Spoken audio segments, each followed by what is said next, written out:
And now one of the most respected investors in America is going to tell you about his secrets.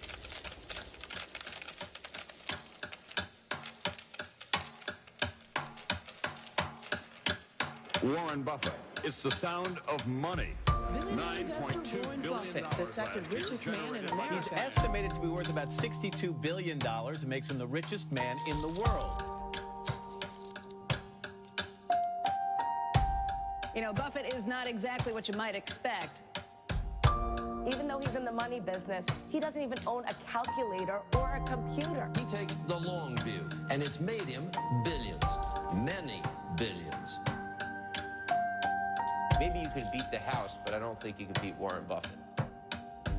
Buffett filed his first tax return at 13 years old. But he's no average billionaire, Tom. No, he certainly isn't, Matt. He's a $44 billion average Joe.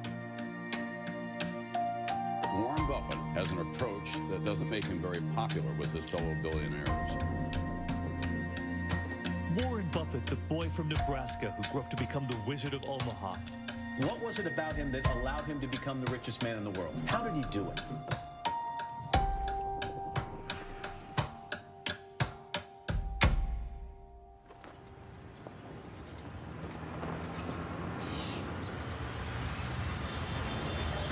70 years ago, I was in high school, almost a third as long as the country has been around.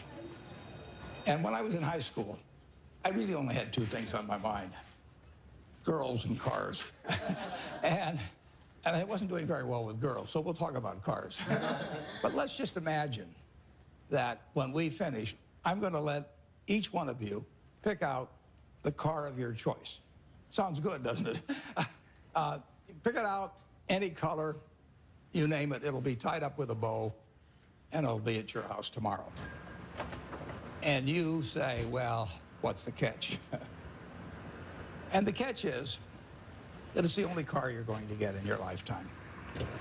Now, what are you going to do knowing that that's the only car you're ever going to have and you love that car? You're going to take care of it like you cannot believe. Now, what I'd like to suggest, you're not going to get only one car in your lifetime, but you're going to get one body and one mind, and that's all you're going to get. And that body and mind feels terrific now, but it has to last you a lifetime. I'm on the way to the office. It's all of a 5-minute drive. I've been doing it for 54 years. One of the good things about this 5-minute drive is that on the way there's a McDonald's, so I'll pick up something.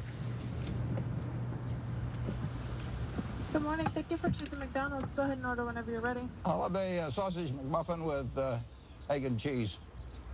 Anything else? That's it. Thank you. And I tell my wife, as I shave in the morning, I say either 261, 295, or 317. And she puts that amount in a little cup by me here, and that determines which of 3 breakfasts I get. Okay, 295. There's the two. How you doing, sir? Hey, great. You're on candid camera. I see. Hello, everybody. When I'm not feeling quite so prosperous, I might go with the 261, which is 2 sausage patties, and then I put them together and pour myself a Coke. Hi, how are you?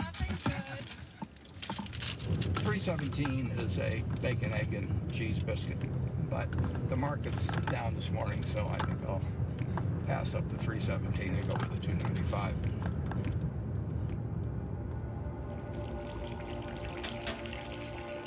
I like numbers. Started before I could remember. It just felt good working with numbers. I was always playing around with numbers in one way or another, and it was fun to have a bunch of guys over and have them betting on which marble would reach the drain first. I had a lot of energy as a kid. I was inquisitive, and I was the youngest one always in the class because I'd skip. I've always been competitive. I like to read more than most kids. I really like to read a lot. My Aunt Edie gave me a copy of the World Almanac And that was heaven to me. And I can still tell you that the almost population was 214,006 in 1930. Some numbers just kind of stick with you. And very early, probably when I was 7 or so, I took this book out of the Benson Library called 1,000 Ways to Make $1,000. And one of the ways in this book was having penny weighing machines. And I sat and calculated how much it would cost to buy the first weighing machine and then how long it would take for the profit for that one to buy another one. And I would sit there and create these compound interest tables to figure out how long it would take me to have a weighing machine for every person in the world. I had everybody in the country weighing themselves 10 times a day, and me just sitting there like John D. Rockefeller's weighing machines. The allowance when I was a little boy was a nickel a week, but I liked the idea of having a little more than a nickel a week to work with, and I went into business very early. I started selling Coca-Cola door to door. I sold gum door to door, or sold Saturday Evening Post, Liberty Magazine, Ladies Home Journal, you name it. I think I enjoyed the game almost right from the start. But I like being my own boss. That's one thing I liked about delivering papers. I could arrange the route I wanted. Nobody was bothering me at 5 or 6 in the morning.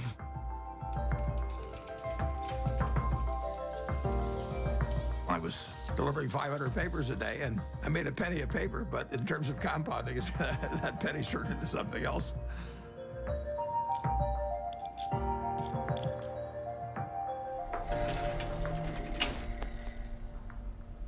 Einstein is reputed to have said that compound interest is the 8th wonder of the world or something like that. And it goes back to that story you probably learned when you were in grade school, where somebody did something for the king, and the king said, "What can I do for you?" And he said, "Well, let's take a chessboard and put 1 kernel of wheat on the first square, and then double it on the second and double it on the third." And the king readily agreed to it, and by the time he figured out what 2 to the 64th amounted to, he was giving away the entire kingdom. So it's a pretty simple concept, but over time, it accomplishes extraordinary things.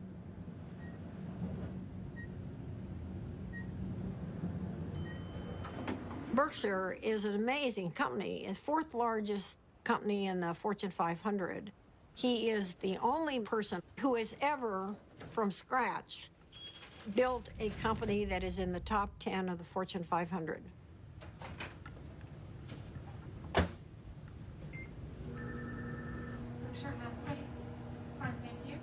Well, Berkshire is a holding company of sorts. It owns a large number of separate businesses that operate independently of each other and, to a great extent, from the parent company, Berkshire Hathaway. Well, Gold's been red hot. My favorite green gold. So strong. All right. Well, we're going to get more from you in a second. We have maybe 70, maybe 80 businesses, and we ask them to behave in a way that doesn't hurt our reputation at Berkshire Hathaway, but they run their own lives. Other people do most of the decorating of the office, so various things come in. Originally, when I moved in 1962, you can see this. I went down to the South Omaha Library, and I think for $1, I got 7 copies of old New York Times from big times like the Panic of 1907. This is one, 1929, obviously. But I wanted to put on the walls days of extreme panic in Wall Street, just as a reminder that anything can happen in this world. I mean, it's instructive art, you can call it.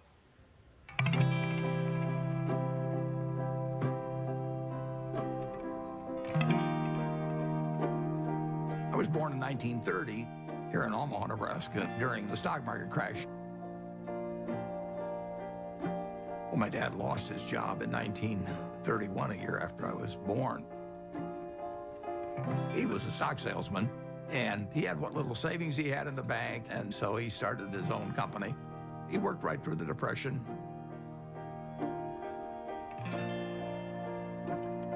He had an investment company, and as an adult, when I look back, I thought, wow, did that ever take a lot of nerve? Sometimes we'd go down there on Sunday and we could play with the adding machine. My brother and I tended to play the games together. And I remember at one point, he said to me, I'm going to be a millionaire by the time I'm 30 or something like that. It was totally outside of anything my family had experienced, but he just was unusual that way. Well, I was the oldest, and then my brother, and then my sister. And my father would go to New York periodically to check on businesses and stocks and things like that. And he'd come back, he always had a costume for each of us, and Warren loved it.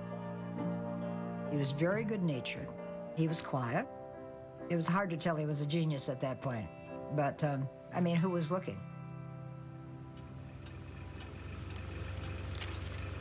The first books I read on investment were actually in my dad's office. Pretty soon I read all the books in the office and read some of them more than once. My dad had various nicknames for me. He'd call me Fireball sometimes because I'd start little businesses. He didn't care about money at all. He believed very much in having an inner scorecard and never worry about what other people are thinking about you. You know, just if you know why you're doing what you're doing, that's good enough. I admired everything about him to the extent that I was absorbing lessons from him without knowing it. And the idea that all lives have equal value is something that all three of his children felt since I can remember.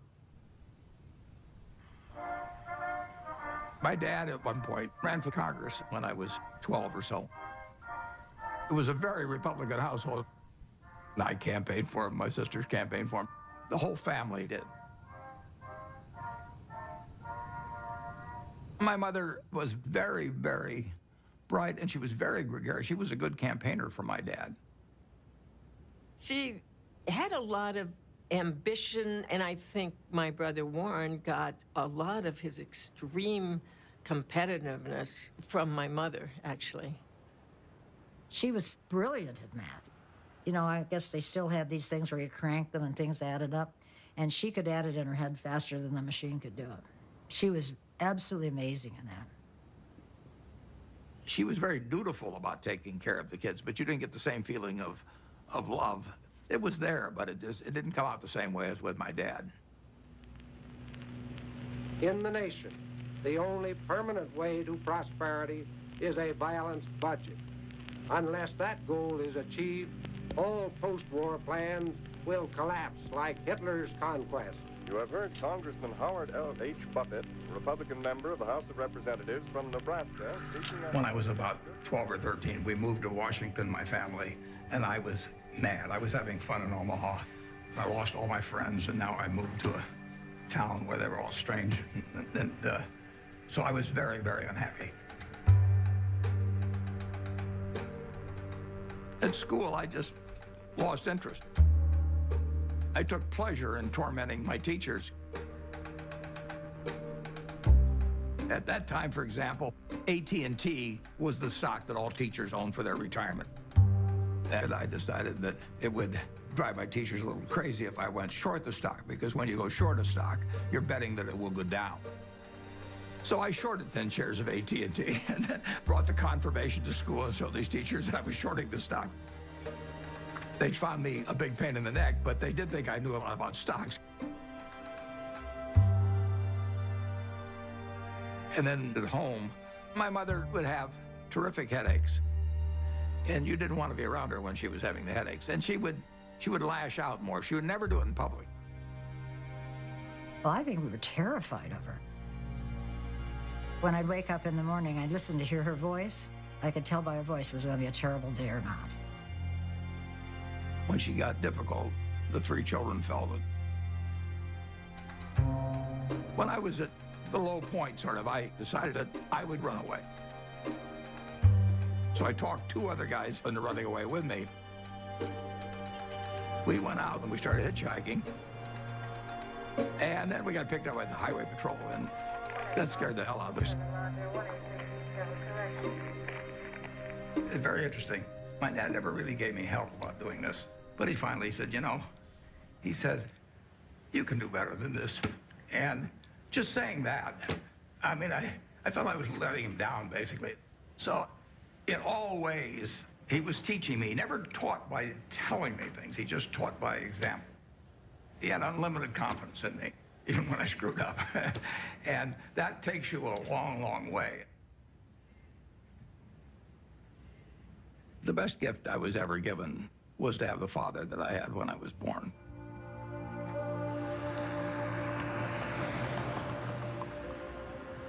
I didn't want to go to college. I was 16 when I got out of high school, and I was buying stocks. I mean, I actually was having a pretty good time, and I didn't see that there really was much to be gained by going to college, but my dad kind of jollied me into it. He had a roommate who was a friend of mine, and the roommate said it just drove him crazy because he studied all the time, and Warren would come in like 15 minutes before the exam and just ace his way through it. I finished in 3 years because I had enough credits, and I was in a hurry. I wanted to get out. When I got out of the University of Nebraska, I applied to Harvard Business School. They told me I was to get interviewed in a place near Chicago. I got there, and he interviewed me for about 10 minutes. And he said, forget it. You're not going to Harvard. And so now I'm thinking, what do I tell my dad? You know, this is terrible. And it turned out to be the best thing ever happened to me. Later that summer, I was looking through a catalog. And in the catalog, it had these names of people that were teaching. And one was Graham and another was Dodd. I had read this book by the two of them. So I wrote him a letter in mid-August. And I said, dear Professor Dodd, I said, I thought you guys were dead. But now that I found out that you're alive and teaching at Columbia, I would really like to come. And he admitted me. So, you know, that, it just shows you never can tell.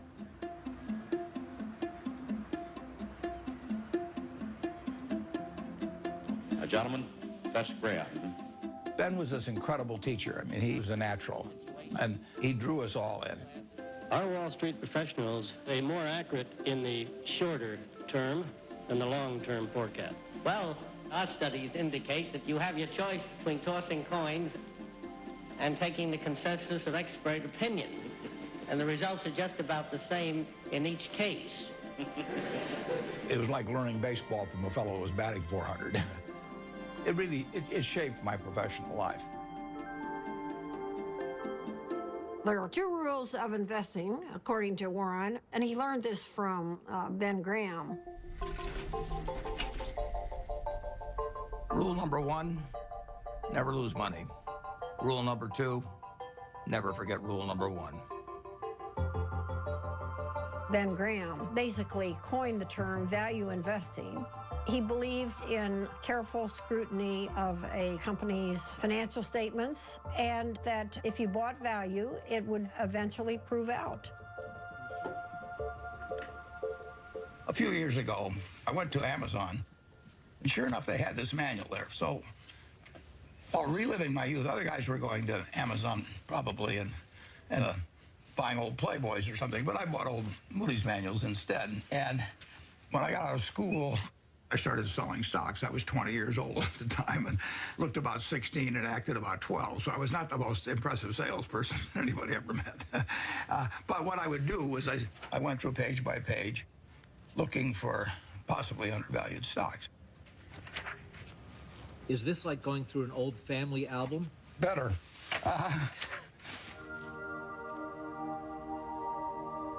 When I got out of business school at Columbia, I developed pretty decent skills in terms of business, but I hadn't really come to terms with the world exactly. What were you like around girls back then? Bad. I was sort of out of the swing of things there for a while. I went to my 60th reunion. There's a girl there.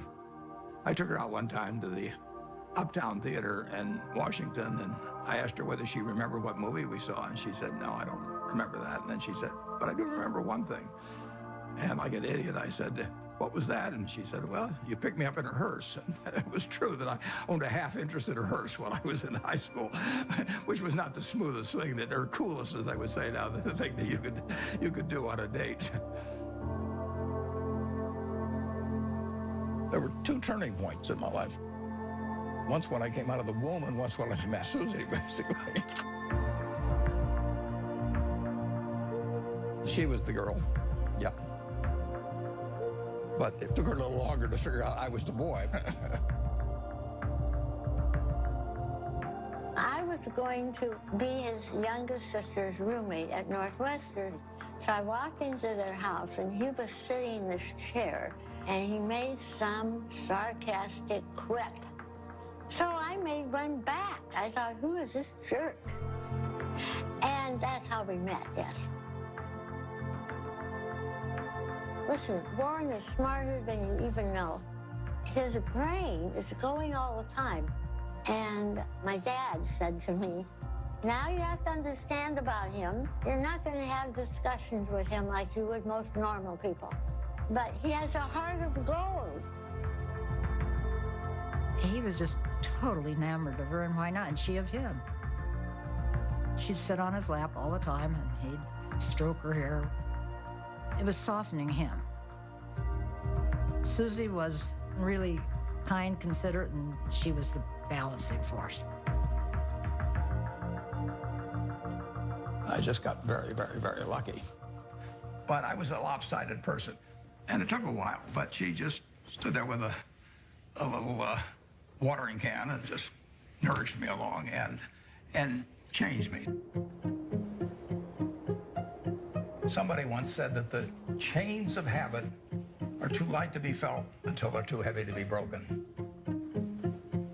I had been terrified of public speaking. I couldn't do it. I'd throw up. And I knew if I didn't cure it then, I'd never cure it. And so I saw an ad in the paper for the Dale Carnegie course, which worked on developing your ability to speak in public. And I went down there. Be sincere. A good smile has the same effect as a puppy's tail. When a puppy wags... They made us do all these crazy things to get out of ourselves, and so we stood on tables and did all kinds of things.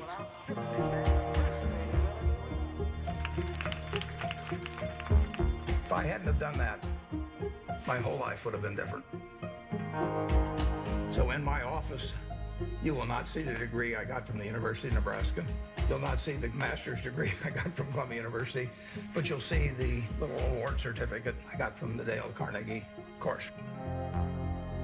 As a matter of fact, every week, the instructor would give a pencil to whoever had done the most with what we'd learned the week before.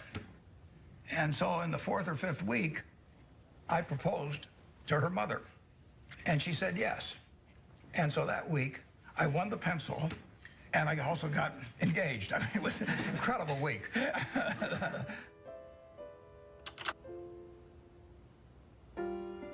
wedding day was kind of interesting because I couldn't see anything without my glasses, and I was so nervous that I just decided I'd take off my glasses and I wouldn't be able to see all those people out there.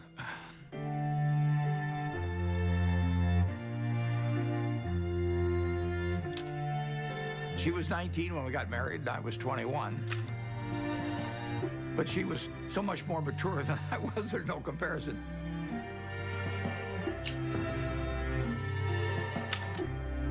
She was a better person than I was.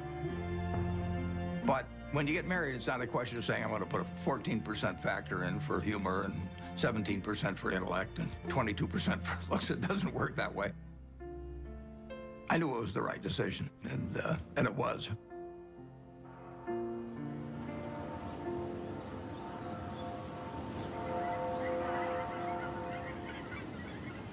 You could live anywhere in the world. Why do you choose Omaha, Nebraska? Yeah, I love it. I was born about a mile from here, and I've never had a bad experience in Omaha.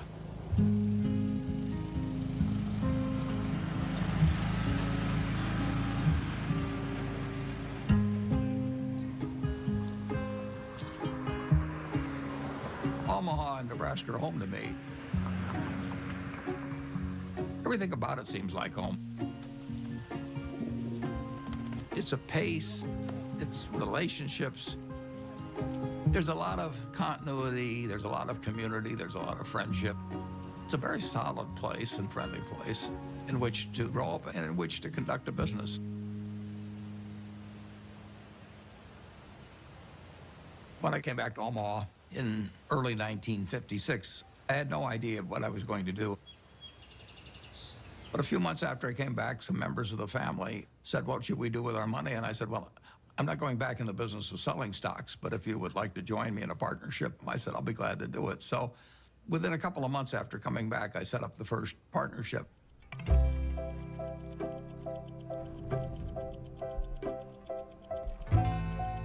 I wrote all the checks individually. I filed 11 income tax returns. I took delivery on stocks for all the different companies. I was a one-man band there for 6 years. Warren would sit upstairs in his little office there, and I would bring up the name of a company, and most of the time he knew much more than I did about the company. He'd know how many shares were outstanding, he'd know the capitalization, he'd know the earnings. It was absolutely incredible. I mean, when Warren said something, it meant a heck of a lot. And I think all of us paid a lot of attention to Warren when he took a definite stand on something. When I first met Warren back in 1959, I recognized immediately that he was a very intelligent person. For the last 4 or 5 years, the stock market has been booming along and presumably forecasting better business, which has really not materialized. So maybe the stock market is really correcting a previous incorrect forecast this time rather than making a new correct one. He made a lot of money buying thinly traded securities that were incredibly cheap statistically. Warren was at that time dealing with small companies, and his investments often were to buy a company that you could figure was a discarded cigar butt, but it had one more smoke in it. And he wanted to buy at the right time to be able to benefit from the one smoke. The first partnership started with $105,100. I put up the 100 and the other people put up the 105,000. And then at the start of 1962, I moved to Kiewit Plaza. And by the time I moved to Kiewit Plaza, we had $7 million invested, and a fair amount was profits. I was then renting a house. I never owned a house to that point. And then 2 years later, I bought the house I live in today in 1958.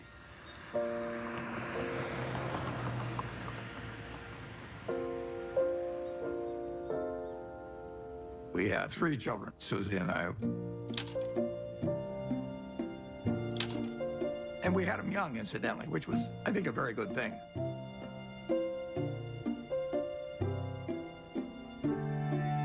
My daughter, Susie, was born here. I named her Susie just like that as soon as I looked at her, because she looked just like her mother. And she was a cinch.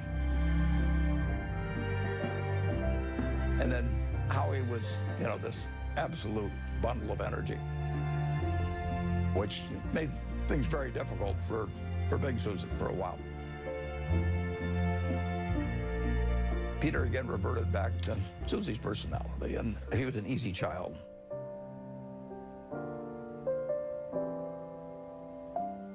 Well, you know, I would describe my childhood as normal, but who knows what normal is. People often think, you know, well, Warren Buffett was this famous rich guy. He was not famous and he wasn't rich when we were growing up. What I saw first and foremost, day in and day out, was consistency. Every day we'd hear the garage door close in the house, and then like clockwork, my dad would come in the door, I'm home, and we'd all eat dinner together, which I think surprises a lot of people. My dad used to rock me to sleep at night and sing Over the Rainbow. So I have this insanely sentimental attachment to that song. I've always had a really close relationship with him.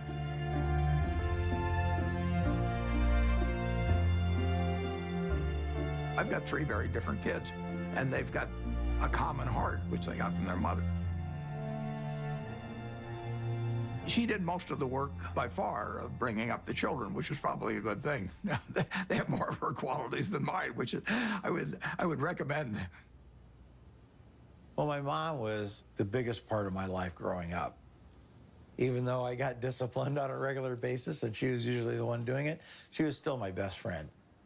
She was somebody who would help anybody. I mean, whether she knew them or didn't know them, or maybe even didn't agree with them, she would still help them.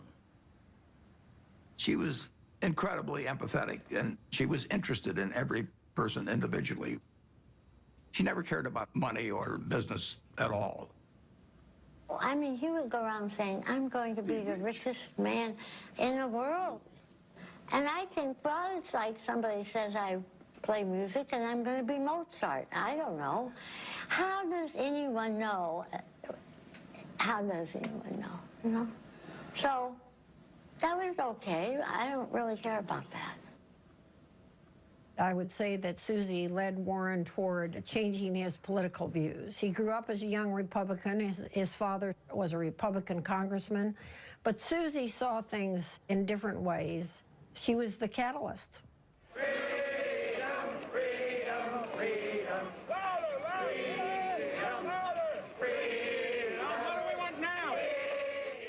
When the children were growing up, I was very involved in civil rights. I was immersed in it, and I think that's what made Warren a Democrat. He would go with me to hear speakers. I remember that speech that Martin Luther King gave. That was one of the most inspiring speeches I've ever heard. I come to say to you this Took me right out of my seat. My wife was with me, and we both had the same experience. It was interesting. In that speech, he talked about truth forever on the scaffold, wrong forever on the throne, but that scaffold sways the future. Well, he was going to be dead in 6 months, but that scaffold did sway the future. My wife was more active than I was, but I was 100% with her mentally. I was just working a little more on my own investments. But it did make a difference what we were going to do with the money after we made it. I thought I would pile it up over the years, then she would unpile it in terms of running one very large foundation. And I was particularly good at compounding money, and therefore society would benefit by waiting.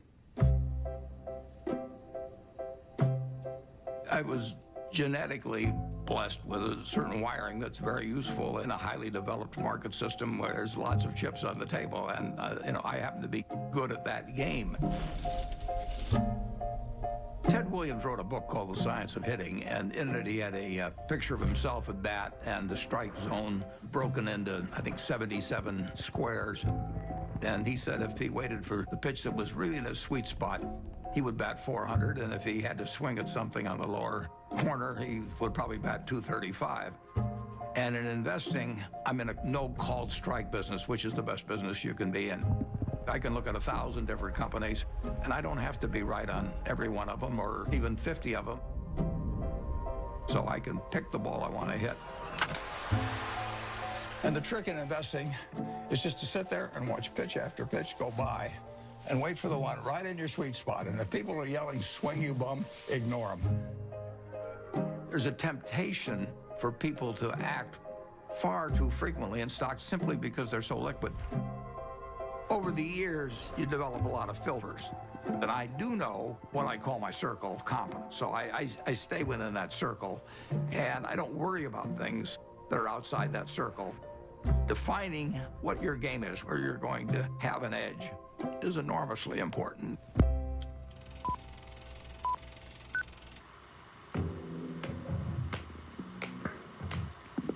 I bought the first shares of Berkshire in 1962, and it was a northern textile business destined to become extinct eventually. And it was a statistically cheap stock in a terrible business.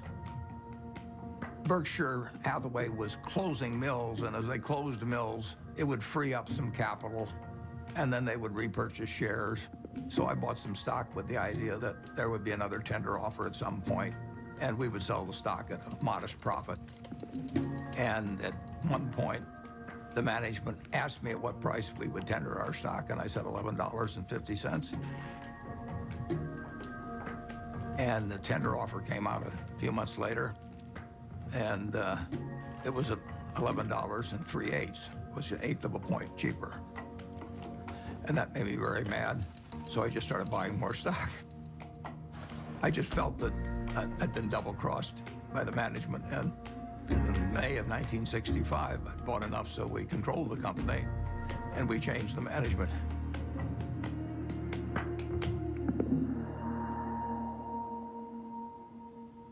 That was a pretty silly way to behave, as Warren has recounted in retrospect.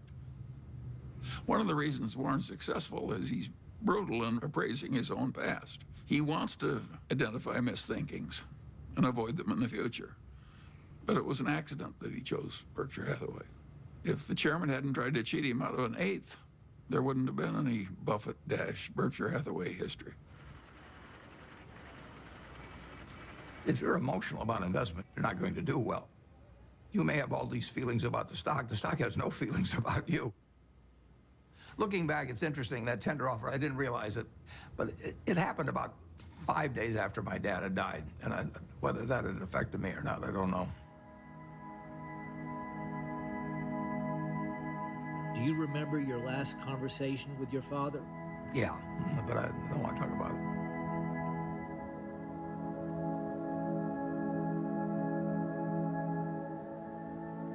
I think it just sobered him and hurt him. But Warren soldiers on. Both Warren and I could look at our fathers and see what they did right and what they did wrong. Warren's father was a real old-fashioned right-wing ideologue. And his father was so intense about it that Warren just decided that it was a mistake. It cabbaged up your head to be that much of an ideologue. So he loved his father, but he didn't want to become that much of a true believer in anything. My politics became more overt after my dad died. Civil rights changed my views. You know, in 1776, Thomas Jefferson wrote, "All men are created equal," and then when they wrote the Constitution, they all of a sudden decided that, no, it was just 3/5 of a person if you were black. I mean, that struck me as kind of crazy. I was talking to him one day about some racial issue, and he said to me, "Wait till women discover they're the slaves of the world." Now, how many men were cognizant of that, and even women then? The initial example is really my mother. She came from a generation where the main function of the wife was to help her husband in the job. And my sisters are fully as smart as I am. They got better personalities than I have, but they got the message a million different ways, that their future was limited, and I got the message that the sky is the limit. And it wasn't due to a lack of love or anything of the sort. It was the culture.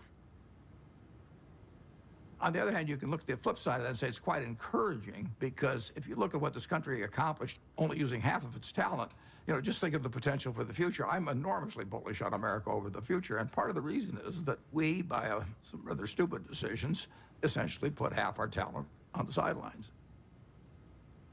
Warren is probably the most rational person I've ever met. Charlie Munger would be a close rival. And Charlie became a man that Warren depended on heavily. And I think his first experiences in the discarded cigar butt era convinced him that it was not exactly where he wanted to be.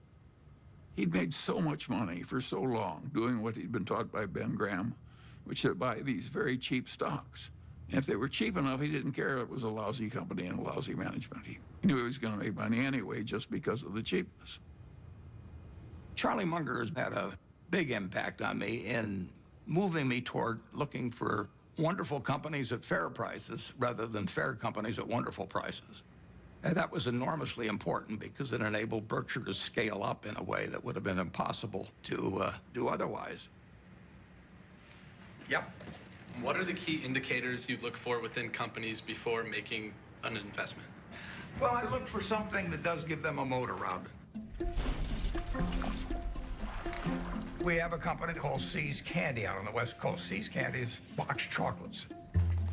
If you give a box of See's chocolates to your girlfriend on the first date and she kisses you, we own you. You know, I mean, we can raise the price tomorrow and you'll buy the same box. You're not going to fool around with success. So the key there is the response. You do not want to go home on Valentine's Day and say to your wife or your sweetheart, preferably they're the same person, you don't say, here, honey, I took the low bid. It doesn't work. Price is, to a degree, is immaterial. If you've got an economic castle, people are going to come and want to take that castle away from you. And you better have a strong moat. You better have a knight in the castle that knows what he's doing. You're not buying an asset. You're buying a name, you're buying a brand, you're buying a real franchise here. And Charlie was more responsible for that than anybody. We were mental partners right from the moment we met. I want to know, going back 50 years, what it was like when you first met Warren. Well, I thought he was a prodigy. And I got a lot of criticism. My wife said, why are you paying such enormous respect to that young man with a crew cut who won't eat vegetables? He's ungodly smart. He's got a much broader intellect than I do. And he's magnificent at being able to condense important ideas into just a very few words. If you're not interested in the economic scene right now, you're mentally dead. Charlie has no tact. All right, let's talk a little bit about bankers. Charlie on Friday compared them to heroin addicts. Yeah, well, that's colorful, Charlie, but I would not have chosen that. I once wrote of him that when they handed out humility, he didn't get his fair share. The ideal way to run a headquarters is to have one man, preferably over 80, sitting in an office by himself. Anything else is pure frippery. He's always honest in what he tells me, so I listen to him. We never had an argument. We just kind of roll with it easily. Suppose Warren doesn't want to do something that I would have done. And suppose that happens 4 times over 40 years or something. What the hell difference does it make to me? Net, the record is working out fine.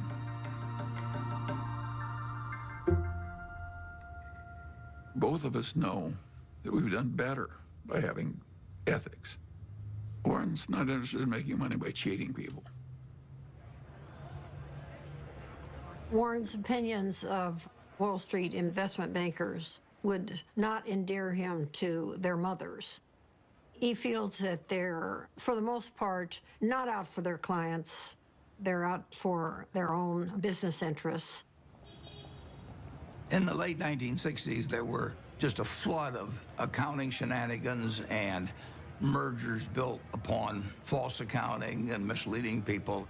It was a time when a lot of charlatans were prevailing in Wall Street and were being applauded by Wall Street. And I understood what the game was about, but I didn't want to play in it. So I closed down the partnership at the end of 1969, and I took on the title of chairman for Berkshire Hathaway. Well, I think the modern Berkshire is pretty much all a reflection of Warren. I have constructed a business that fits me. It's kind of crazy to spend your life painting if you're painting a subject you don't want to look at. I've gotten to paint my own painting in business on an unlimited canvas, in a way. It's a different sort of place. I work with a great group of people that make my life very easy and that take good care of me.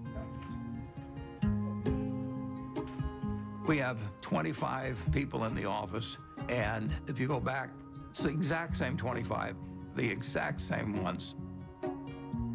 We don't have any committees at Berkshire. We don't have a public relations department. We don't have investor relations. We don't have a general counsel. We don't have a human relations department. We just don't go for anything that people do just as a matter of form. It's exactly the life I like. And it's not work to me. It's just a form of play, basically.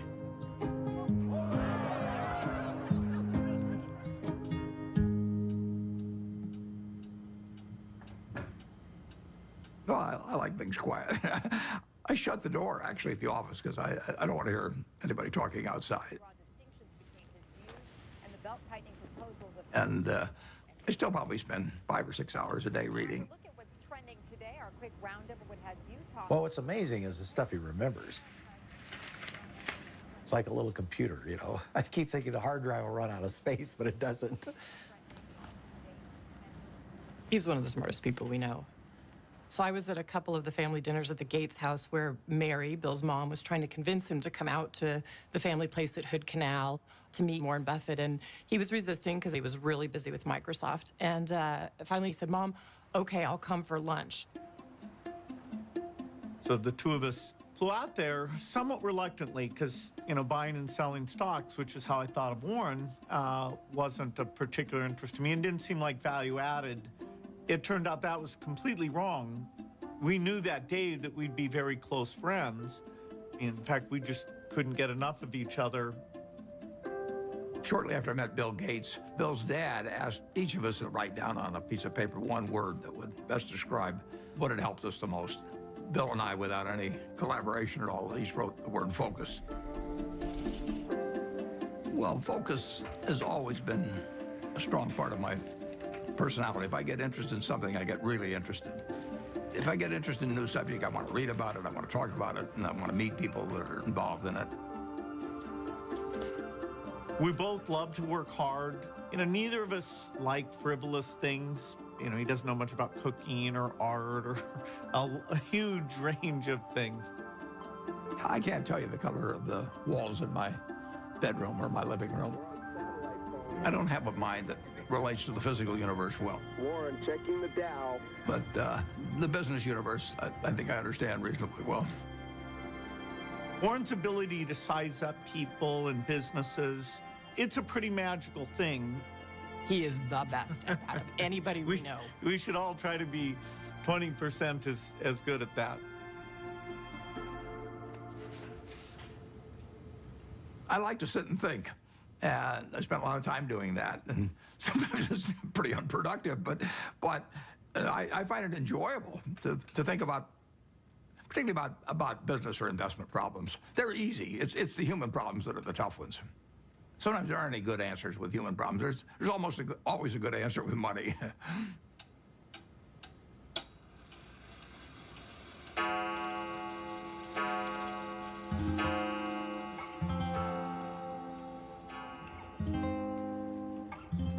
He was sort of a genius.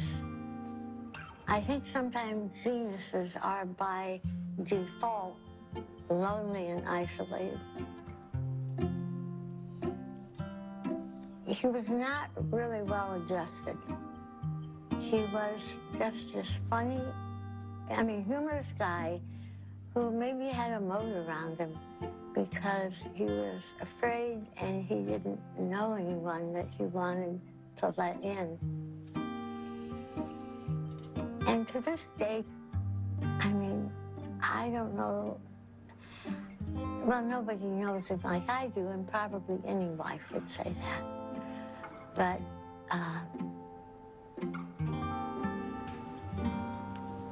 he's a loner in a sense. And it's difficult to connect on an emotional level because I think that that's not his basic mode of operation.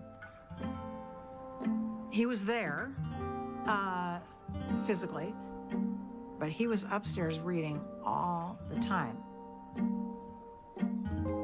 I always told my mother we have to talk in sound bites. I learned that early on, that if you start, going into some long thing, unless you've explained to him ahead of time that it's going to be a long thing and you need him to hang in there, you lose him. You lose him to whatever giant thought he has in his head at the time that he was probably thinking about before you came in and really wants to get back to. He's not like the rest of us. I don't think my dad ever took anybody for granted, but you are a little bit blind, I think, sometimes to what other people might be doing behind the scenes. And my dad's gotten a little bit of a pass. Warren can't find the light switch, and it's probably my fault. One time, years ago, when the kids were little, I was feeling really sick. I had the flu, so I lay down on the bed, and I said to Warren, will you get me a pan or something from the kitchen? I may not get to the bathroom. I feel so sick. He said, okay. So he trotted down to the kitchen, and I hear this bang, biff, boom, bang. And he comes up and he brings me a colander, and I looked at it and I said, look, honey, this has holes in it. Oh, okay. So he ran down, all this banging with him. He comes up and he puts the colander on a cookie sheet.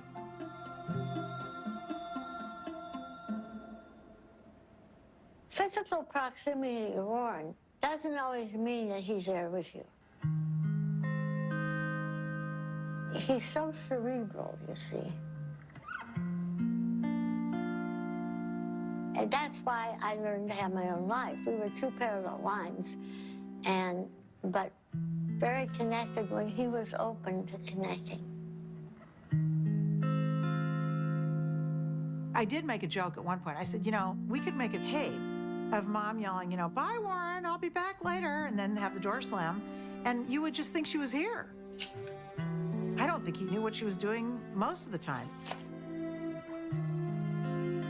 Once Howie and I were both gone, as we've gotten older, she started to see the writing on the wall here and, you know, just started trying to figure out how she could at least have some more, she called it, you know, a room of her own.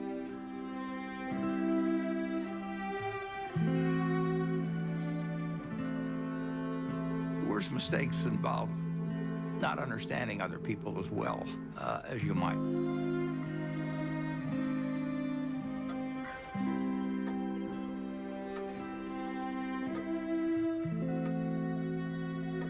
Well, she left Omaha in 1977, and there really isn't much to say about that.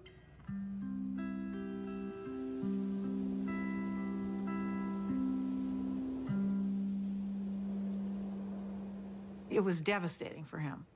And I came home because I can't say I was mad at her exactly, but I kept thinking, how can you leave him? He can't function by himself. So my mother, she'd asked a bunch of her friends to sort of look in on him. And Astrid was one of them. So I called Astrid. I said, Astrid, will you take Warren, make him some soup? Go over there and look after him because he's not going to make it. And it took him a while to figure it out, but he figured it out. I said, I'm not leaving you because I'll be wherever you want me when you want me. My mom moved to San Francisco, and I think one of the reasons it was important for her to leave Omaha was because she just felt like she was kind of trapped in this environment, that everybody knew who she was, that she, you know, couldn't have her own identity. He knew that there's something she needed to do, and that she really recognized that the money gave us all and her a choice in a lot of ways that a lot of people didn't have. There was a time Warren was getting criticized that here was this very, very rich man who was getting richer every year and really wasn't giving a lot of money away. And there was terrific criticism by some people, which Warren never said anything about. The biggest thing in making money is time. You don't have to be particularly smart, you just have to be patient. Susie didn't want to wait as much as I did, but she never quite appreciated compounding like I did. That is a disagreement we have. I run a foundation now. I think we should be giving more money away. But I understand why we don't, because it's business. To me, the crux of it is that it wasn't the money itself. You can see that in the way he lives. I mean, he doesn't buy huge paintings or build big houses or anything like that. It's all mental with him. And the money is his scorecard. And he used to say to me, everybody can read what I read. It's a level playing field. And he loves that because he's competitive. And he's sitting there all by himself in his office reading these things that everybody else can read. But he loves the idea that he's going to win. I'll tell you how you do it. Have you ever seen a juggler juggle 25 milk bottles? How did he ever get to do that? The answer is he started with 1 bottle, then 2, then 3, and just kept doing it, and pretty soon he was at 25. And that's the way we did it. So basically, we started out with cash and ended up buying a bunch of businesses, including insurance companies. Insurance is in itself a profitable business, but it has the additional advantage of creating something that's called float. And float is the money that hangs around Berkshire while a claim is waiting to be paid. And Warren turned out to have an extraordinary ability to use the money thrown off by the float to buy companies that fed the growth of Berkshire. In 1983, Mrs. B cashed in on her business by selling control for $55 million to a company owned by investor Warren Buffett.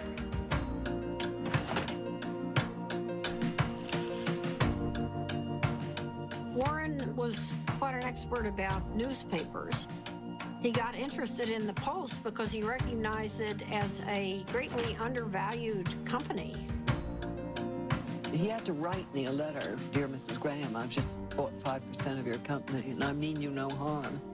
And I think it's a great company. I know it's Graham-owned and Graham-run, and that's fine with me." And I thought, whoa, this guy's really terrific. He used to come to board meetings with about 20 annual reports, and he would take me through these annual reports. I mean, it was like going to business school with Warren Buffett. Kay Graham did introduce Warren to the world of Washington, entirely different group than he had ever dealt with before. It was clear that working with Kay gave him a different kind of confidence, and he was the star. Everyone wants to hear what Warren Buffett has to say. The Oracle of Omaha, building his image and having some fun. Berkshire shares have increased more than 2,000% in value, one of the largest market capitalizations in the world, and it could grow a lot larger since Warren Buffett shows no sign of slowing down. So how did he do it? By investing in what he knows and understands. Good old-fashioned American brands like Coca-Cola, Fruit of the Loom, and Dairy Queen. What inspired you? This inspired me. Find what you like. Is that what Yeah, absolutely. Today, the Coca-Cola Company will sell almost 2 billion 8-ounce servings of one form or another of Coca-Cola products. Now, if you get an extra penny a day, a penny a serving, that's $20 million a day. That's $7.3 billion a year from 1 penny more. When you own Coca-Cola, you own a little piece of the minds of billions and billions of people. That is really good.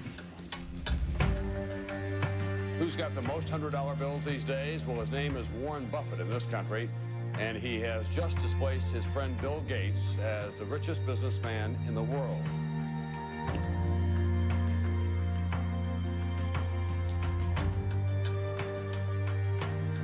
And the purpose of Wednesday's meeting was to discuss Buffett's company, Berkshire Hathaway's plan to purchase railroad giant Burlington Northern.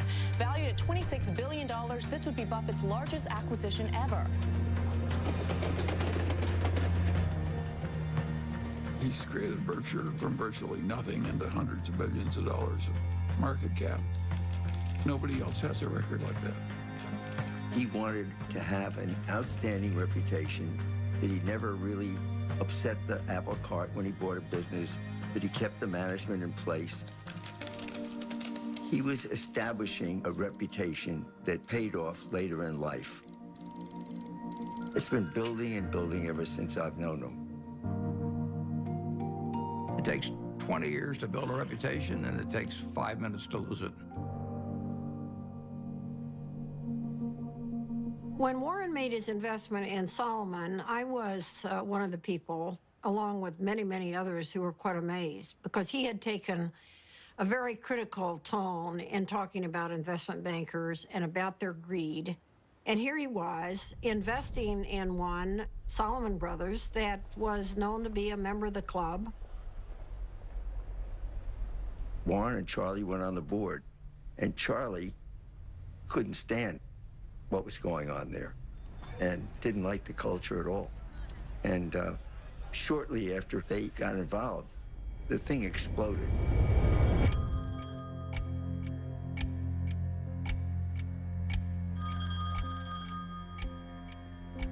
In 1991, on a terrible day in August, I got a call, and the two top officers of Solomon were on the other end, and they said that we had a problem. This is NBC Nightly News. Good evening. It is the kind of scandal that rocks Wall Street and raises questions about the integrity of our financial institutions. With the giant securities firm of Solomon Brothers under investigation for improper trading of Treasury bonds. Solomon admitted it exceeded the limits of trading in government bonds, once by buying bonds in the name of a customer who didn't even know about the deal. Solomon Brothers is under investigation by the Treasury Department, the Federal Reserve, the SEC, and the Justice Department. But more important than the fate of the firm itself is the impact their actions could have on the public trust and on the credibility of the American market worldwide. The company owed $150 billion. It owed more money than any other private company in the United States at the time. And that night, I met with the man that ran the Federal Reserve of New York, who was the sheriff, in effect. And I said, I've never really owed very much money before. I said, I've got a little mortgage on a house, but $150 billion is a little staggering. And I was hoping he would say, well, don't worry, Warren, we'll give you a few weeks to breathe. And he said to me, prepare for any eventuality.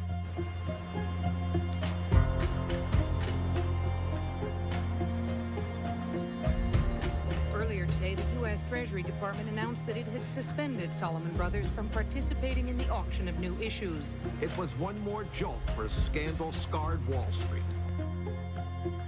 The Fed was in effect saying, you're an evil force and we don't want you trading our bonds. It was a huge turning point for Warren.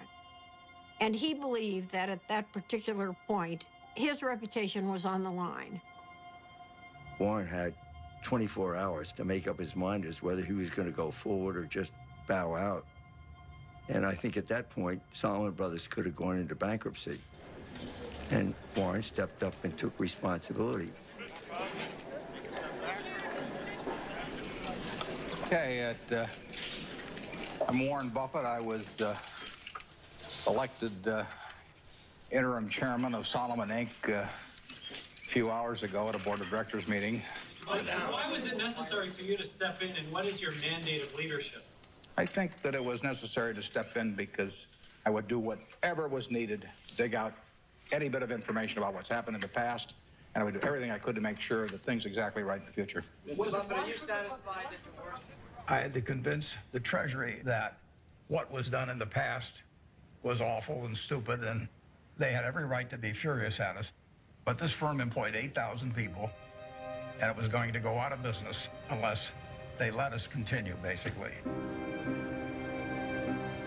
Warren believed that there was a too big to fail scenario. The term was not used then, but he believed that Solomon was too big to fail. And if Solomon went down, it would take other important parts of Wall Street with it. We had this death knell from the Treasury, so I called the Treasury. Nick Brady was the secretary. I'm pleading for my life, and I'm sure my voice was cracking and everything else. I said, Nick, this is the most important day of my life. And that I really did feel that it was going to be a colossal disaster. He wasn't sure I was right at all. In fact, he probably thought I was wrong, but he knew that I felt what I was saying. So the Treasury modified its order, and in effect, of course, it was quite an endorsement. It was huge.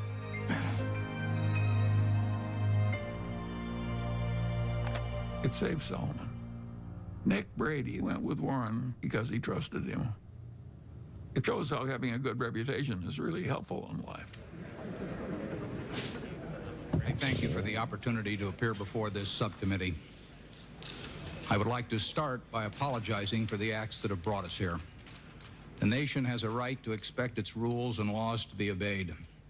But I also have asked every Solomon employee to be his or her own compliance officer. After they first obey all rules, I then want employees to ask themselves whether they are willing to have any contemplated act appear the next day on the front page of their local paper to be read by their spouses, children, and friends. If they follow this test, they need not fear my other message to them. Lose money for the firm, and I will be understanding. Lose a shred of reputation for the firm, and I will be ruthless. I welcome your questions.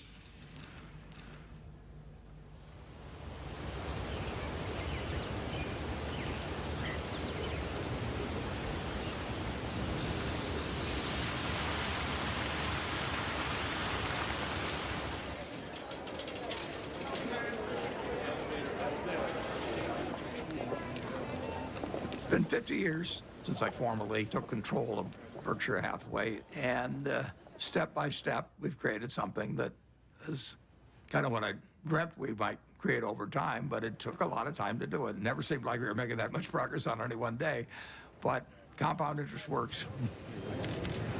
When you think back 50 years ago when you founded this company, did you ever imagine it would be the 5th largest company in the world? No, I didn't. But if I was thinking about it, I wouldn't have thought in terms of being the 5th, or the 4th, or the 3rd. You would have wanted number 1. Well, I mean, if you're going to dream, you might as well dream.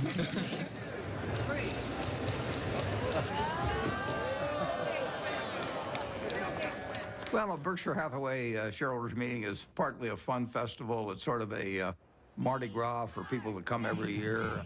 It's a chance for us to have a lot of fun and meet the people that have entrusted us with their money. Well, we used to have just 30 people in a cafeteria, and now we have this huge public spectacle. Celebration is part of making a group of people work well together. It's a celebration. We are glad you're here at our meeting. Be sure to check out our wares. We'll sell you C's candy and dilly bars and insurance for all of your cars. For it's buy all you see at the Berkshire Show.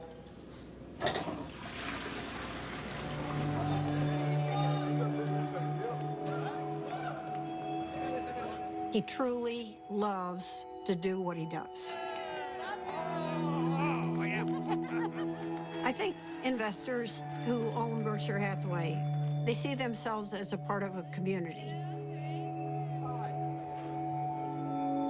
There are more long-term holders of Berkshire than any company. People consider it a religion. They don't buy it with the idea they're going to sell it next week. I think most of them buy it with the intent of holding it for their lifetime, just like they'd buy a farm or buy an apartment house. At Berkshire, everybody gets the same information from the comprehensive annual report. We don't meet with the analysts. I'm not interested in what an analyst thinks about Berkshire. I'm interested in what the owners of Berkshire think about Berkshire. He came out of a private partnership where people he knew were trusting him. And he had his relatives in the partnership, and they were not rich. And as it got bigger, started treating everybody else the way he treated his relatives. In terms of our feeling toward the people who are shareholders, we regard them as our partners. They're not some faceless group of people. And that's why at the annual meeting, I love seeing 40,000 of them. It gives real meaning to what we're doing every day. Let's try. If you knew Susie like I know Susie, We just have a lot of love and respect for each other, and that's never changed. I don't go to most things in Omaha because I think Astrid lives there with him, and that's for her to do. And then we do all kinds of things. Strange as it may seem to people, I always think, who cares? If it's working between the people who are directly involved, who cares what anyone thinks? And my mother and Astrid were very close. They really, really loved each other. And I think that my mother was glad that she was there because she loved my dad. She wanted him taken care of and happy, and there's no one better than Astrid. I mean, she loves my dad. She wouldn't care if he had 1 cent. Well, Astrid had lived with me for a long time. She's done wonders for me. It worked well, but I don't think it'll work for lots of other people necessarily. Susie and I loved each other, and we admired each other, and we were totally in sync with what the other was doing, but we were two different individuals.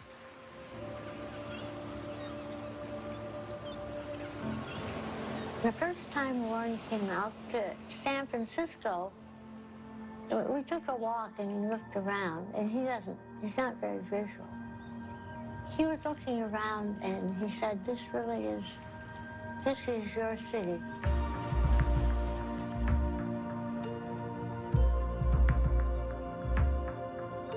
I am so drawn to color and light and form and nature that he thought it was a good place for me. Over the years, I've developed a better understanding of human nature. I can learn a lot about investments out of a book, but I don't think you can learn as much about human beings. You really need some experiences, and I'm wiser in that respect than I was 40 or 50 years ago, even though I can't rattle off numbers the same way I used to be able to.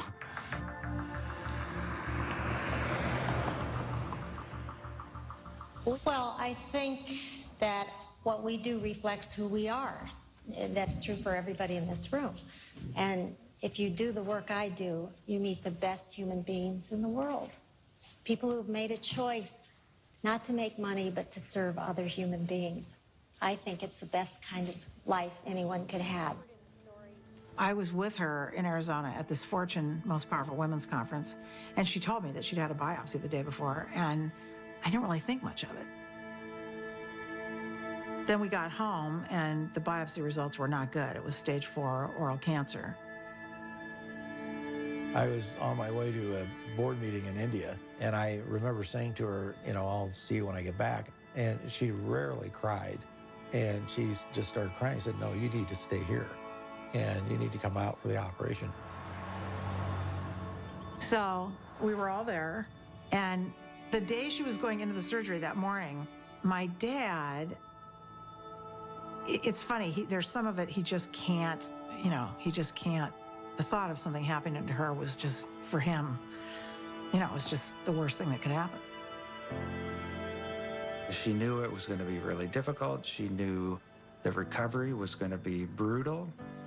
So I think that she had that surgery for others.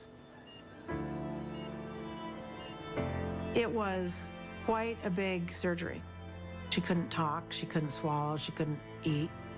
But she came out, and I really was with her for the next 4 months or so. And my dad came out every weekend.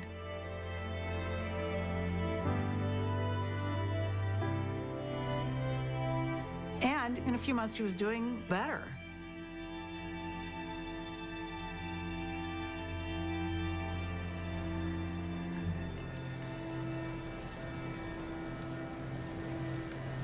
She and my dad had gone to Cody, Wyoming, which they did every year with a bunch of friends.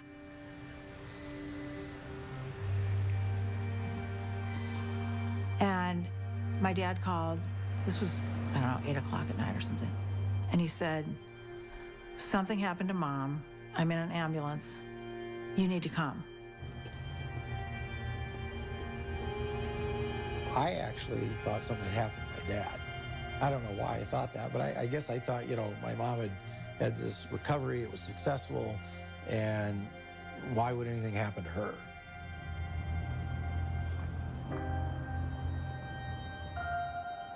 It was horrible. And a total shock. She'd been fine. She'd been fine. They went off to Cody, and she was fine, and they were having dinner, and, she didn't feel well after dinner, and she had the stroke.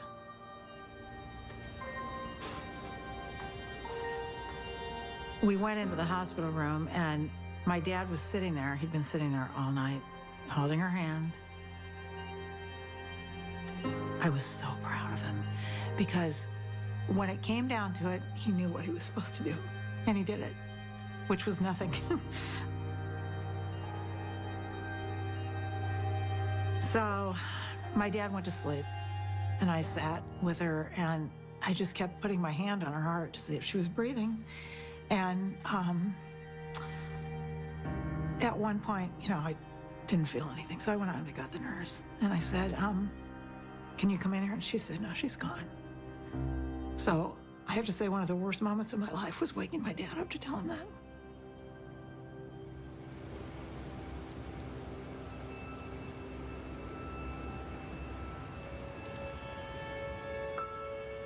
It's a very strange thing, love. You can't get rid of it.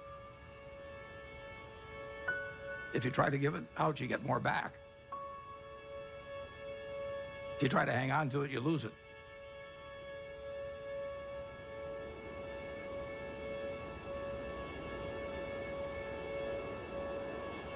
Susie really put me together. She believed in me. She put me together, and well, not only turned out to be the person I've turned out to be, but I actually wouldn't have been as successful in business without that. She made me more of a whole person.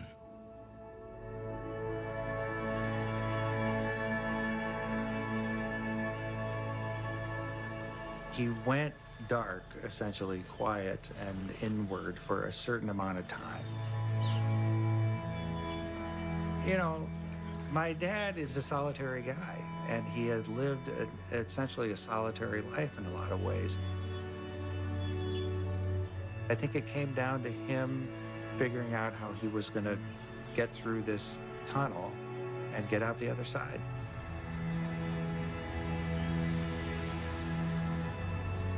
In my head at the time, I thought, God, I don't know if he'll ever get out of bed. But he did.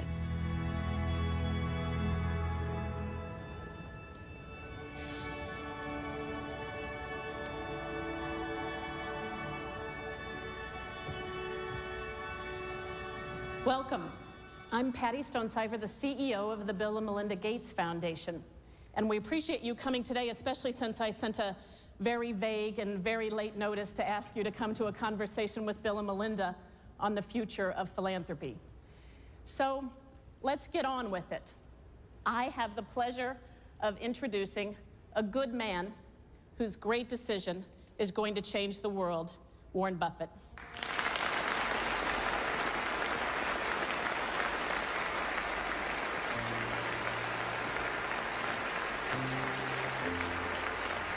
A remarkable decision tonight from one of the richest men in the world. Mega billionaire Warren Buffett says he is giving away most of his fortune to charity. Buffett has pledged to give away the bulk of his fortune to the Bill and Melinda Gates Foundation and giving more than 15% of his money to foundations started by his 3 children and his late wife, Susan. One global health activist called what Buffett did today one of the most remarkably selfless acts that history will ever record. That's a better hand than I get at a Berkshire Hathaway meeting. I'd like to thank you for coming. It's a great day for me. It's a great day for my family. My wife, Susie, and I had planned that whatever I made would go back to society. And originally, I thought she would outlive me and that she'd make the big decision on it. But since her death, I had to rethink the best way to get the money into society and have it used in the most effective way. And I had a solution staring me in the face. It was completely out of the blue. I mean, amazing. The largest single gift ever given was what he gave away that day. I'd like to ask the people representing those various foundations to come out. First 3 letters are easy to sign. I just signed Dad.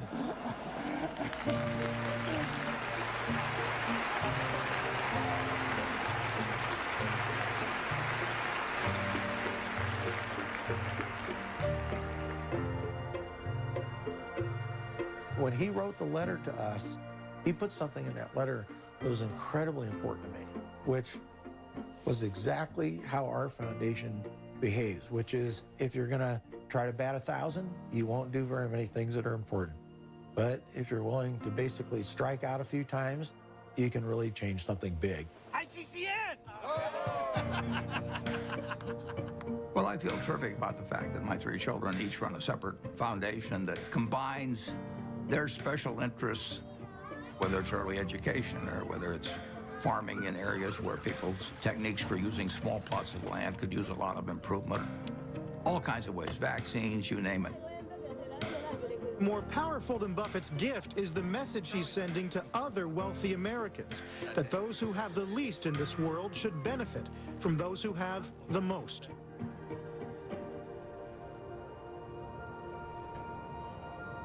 In my entire lifetime, everything that I've spent will be quite a bit less than 1% of everything I make. The other 99% plus will go to others because it has no utility to me.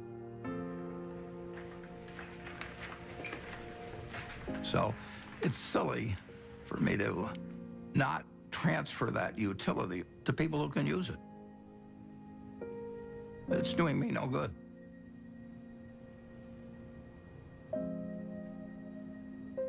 I am so proud of what we do. I almost cry at every board meeting because I just think she would be so proud. And that is my biggest job, in my opinion, is to make sure that every penny gets spent the way she would want it spent. Whoever you are in this life, you don't want to think you wasted a lot of your energy and love and time on something useless. I always thought I'd marry a minister, a doctor, or somebody out doing some valuable service to human beings. And the fact that I married somebody who makes just piles of money is really the antithesis of what I ever thought. But I know what he is, and he is, there's no finer human being than who he is.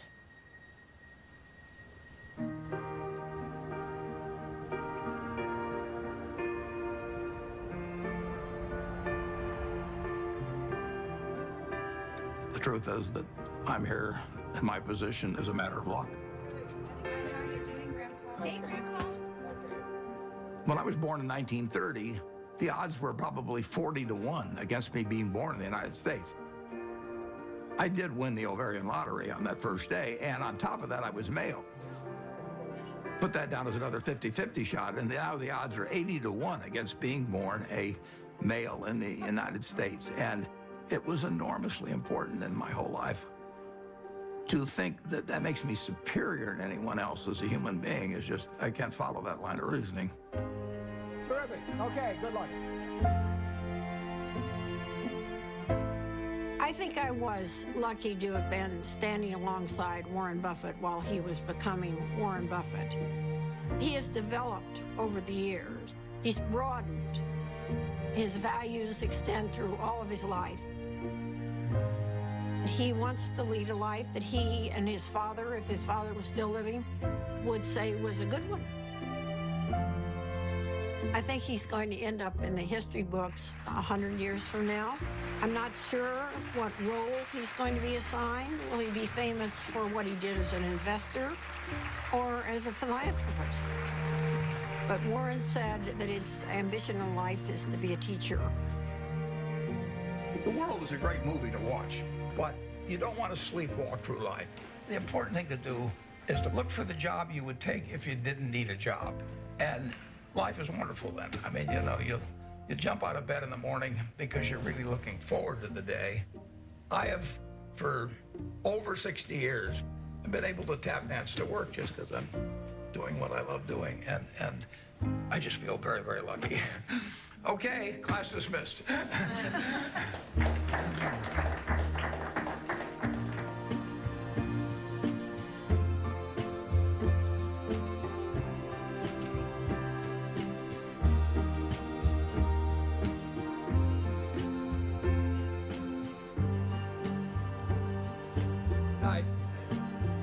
Do you fear death? No, I don't. I've had a terrific life. I feel, you know, it's going to happen. And I have no idea what happens after it. I'm an agnostic, so it may be terribly interesting. It may not be interesting at all. We'll find out. But physically, I'm pretty well depreciated. I'm getting down to salvage value.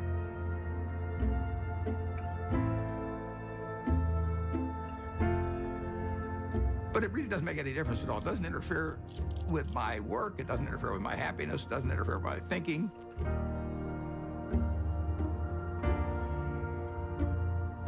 I don't feel any diminution in my enjoyment of life or enthusiasm for life at all. In fact, in a sense, the game that I'm in gets more interesting all the time. It's a competitive game, it's a big game, and I enjoyed the game a lot.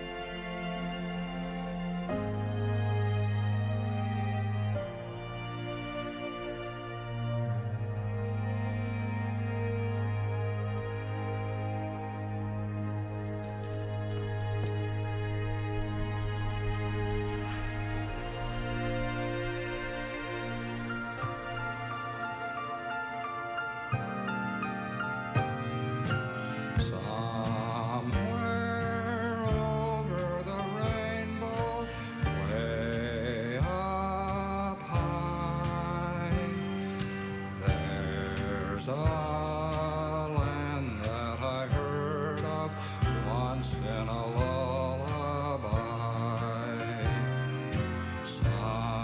Somewhere over the rainbow, skies are blue, and the dreams that you dare to dream really do come true.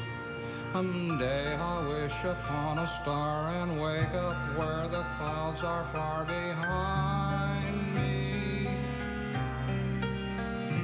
where troubles melt like lemon drops away above the chimney tops. That's where you'll find me. Somewhere over the rainbow, bluebirds fly. Birds fly over the rainbow. Why then, oh, why can't I?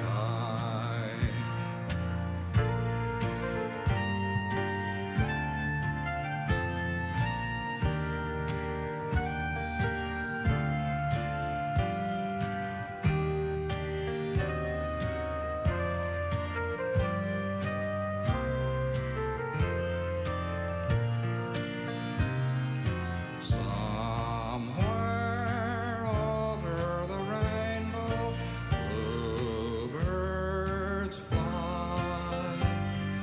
Birds fly over the rainbow. Why then, oh, why can't I? If happy little bluebirds fly beyond the rainbow, why, oh, why can't I? Good night, Susan.